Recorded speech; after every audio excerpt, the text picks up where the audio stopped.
अहिल्यानगर यवतमाळ जिल्ह्यातलं पुसद, तिथून जवळच असलेलं उमरखेड, राज्यभरात सध्या ही 3 शहरं चर्चेत आली आहेत। यामागचं कारण म्हणजे महाराष्ट्र एटीएसनं केलेली कारवाई।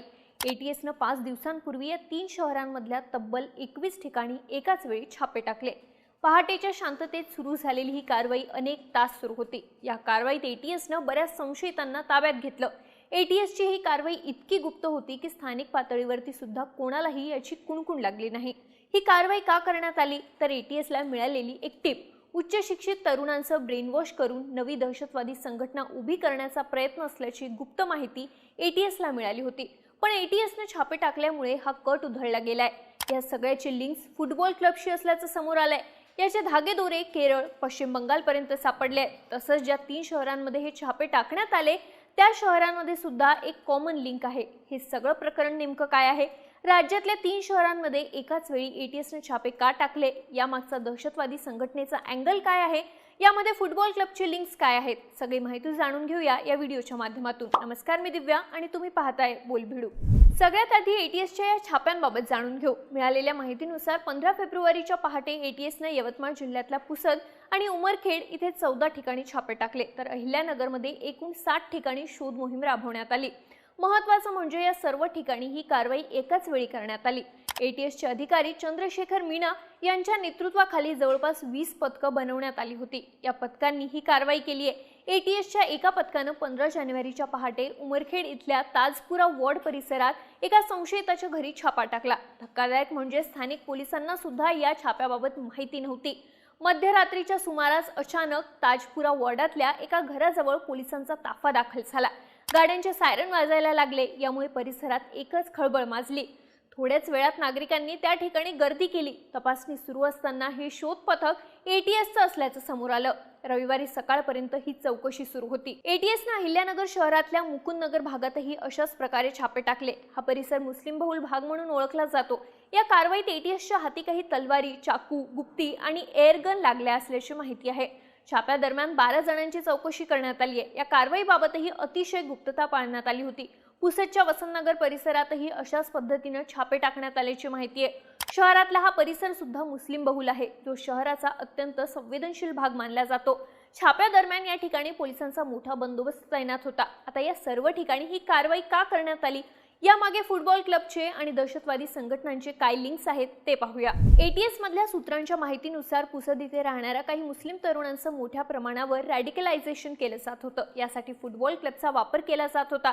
तपासातून उघड झालेल्या माहितीनुसार पुसद आणि आजूबाजूच्या परिसरात फुटबॉल खेळणाऱ्या तसंच फुटबॉल प्रेमी तरुणांना टार्गेट केलं जात होतं। या परिसरातल्या अनेक मुस्लिम तरुणांना फुटबॉल खेळाचं आकर्षण आहे। तिथे अनेक फुटबॉल क्लबही कार्यरत आहेत। या तरुणांचं खेळाच्या बहाणे ब्रेनवॉश केलं जात होतं। त्यांना केरळ आणि पश्चिम बंगाल सारख्या राज्यांमध्ये पाठवलं जात होतं, असं तपासात समोर आलंय। महत्त्वाचं म्हणजे यामध्ये ज्या तरुणांवरती संशय आहे ते सर्व उच्च शिक्षित आहे। सूत्रांच्या माहितीनुसार या सगळ्या रॅकेटच्या केंद्रस्थानी आहे नागपूरमधील एक किराणा व्यापारी। त्यानंच तरुणांची फुटबॉल टीम बनवून त्यांना बाहेरच्या राज्यांमध्ये रॅडिकलायझेशन वर्कशॉपसाठी पाठवल्याची माहिती आहे। त्यांच्या प्रवासासाठी महागडी विमानांची तिकीटं वापरण्यात आल्याचंही समोर आलंय। छापेमारी दरम्यान अनेक आक्षेपार्ह कागदपत्र, मोबाईल फोन्स, इलेक्ट्रॉनिक गॅजेट्स जप्त करण्यात आले। त्यामुळे यामागे मोठं आर्थिक पाठबळ असलेलं नेटवर्क असू शकतं असा संशय आहे। या कारवाईत कोणालाही अधिकृतपणे अटक करण्यात आली नाही, पण चौकशीसाठी अनेक संशयितांना ताब्यात घेण्यात आलंय। ताब्यात घेतलेल्या व्यक्तींचे देशविरोधी संघटनांशी काही संबंध आहेत का याचा तपास एटीएस करतेय। एटीएसनं अल कायदा आणि इतर दहशतवादी संघटनांशी संबंधित असलेल्या नेटवर्कवरती आपलं लक्ष केंद्रित केलंय। ताब्यात घेण्यात आलेल्या काही तरुणांचा संबंध सिमी म्हणजे students Islamic movement of India या बंदी घातलेल्या संघटनेशी असल्याचा संशय आहे। त्या आधारे त्यांची कसून चौकशी केली जाते। त्यामुळे या सगळ्या छाप्यांमधून दहशतवादाचं मोठं रॅकेट उघड होण्याची शक्यता आहे। आता ज्या 3 शहरांमध्ये छापे टाकण्यात आले त्या शहरांमधली एक कॉमन लिंकही समोर आली आहे। ती लिंक काय ते पाहू। पुसद, अहिल्यानगर आणि उमरखेड या 3ही शहरांना धार्मिक दंगलीचा इतिहास आहे। पुसद शहरात 3 एप्रिल 2009 ला रामनवमीच्या मिरवणुकीदरम्यान मोठी दंगल झाली होती। त्यावेळी या दंगलीची चर्चा राज्यभर झाली होती।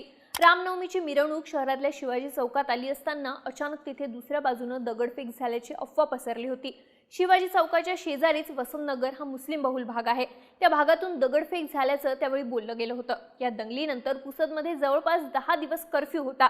संपूर्ण शहरात प्रचंड तणावाचं वातावरण होतं। अहिल्यानगरमध्येही मे 2013 मध्ये धार्मिक दंगल झाली होती। 13 मेला छत्रपती संभाजी महाराज यांच्या जयंतीनिमित्त शहरात भव्य मिरवणूक काढण्यात आली होती। ही मिरवणूक जेव्हा शहराच्या मध्यवर्ती आणि काहीशा संवेदनशील मानल्या जाणाऱ्या कापड बाजार आणि माळीवाडा भागातून जात होती, तेव्हा दोन गटात बाचाबाची झाली। याचं रूपांतर लवकरच मोठ्या संघर्षात झालं।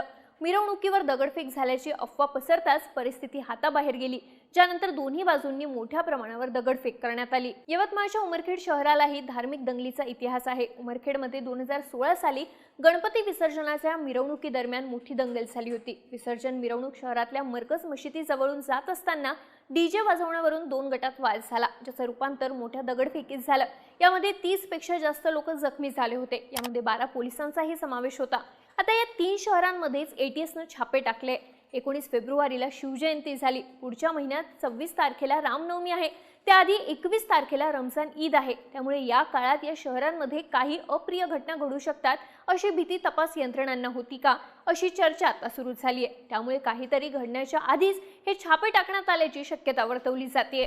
सध्या तरी एटीएसच्या या छाप्यांची चर्चा राज्यभरात आहे। हे छापे 3 शहरांमध्ये एकाच वेळी टाकण्यात आले। यामध्ये क्रॉस बॉर्डर दहशतवादी संघटनांच्या लिंक समोर आल्या आहेत। यामध्ये उच्च शिक्षित फुटबॉल प्रेमी तरुणांना टार्गेट केले जात असल्याची माहिती आहे। त्यामुळे या सगळ्या मागे एखादं मोठं नेटवर्क असल्याचं बोललं जात आहे। आता पुढच्या तपासातून नेमकं काय समोर येत आहे हे पाहणं महत्त्वाचं असेल। एटीएसच्या या संपूर्ण कारवाईबाबत तुम्हाला काय वाटतं? तुमची मतं आणि प्रतिक्रिया आम्हाला कमेंट करून नक्की सांगा आणि माहितीपूर्ण व्हिडिओसाठी बोलबिडूच्या YouTube चॅनलला सबस्क्राईब करायला विसरू नका।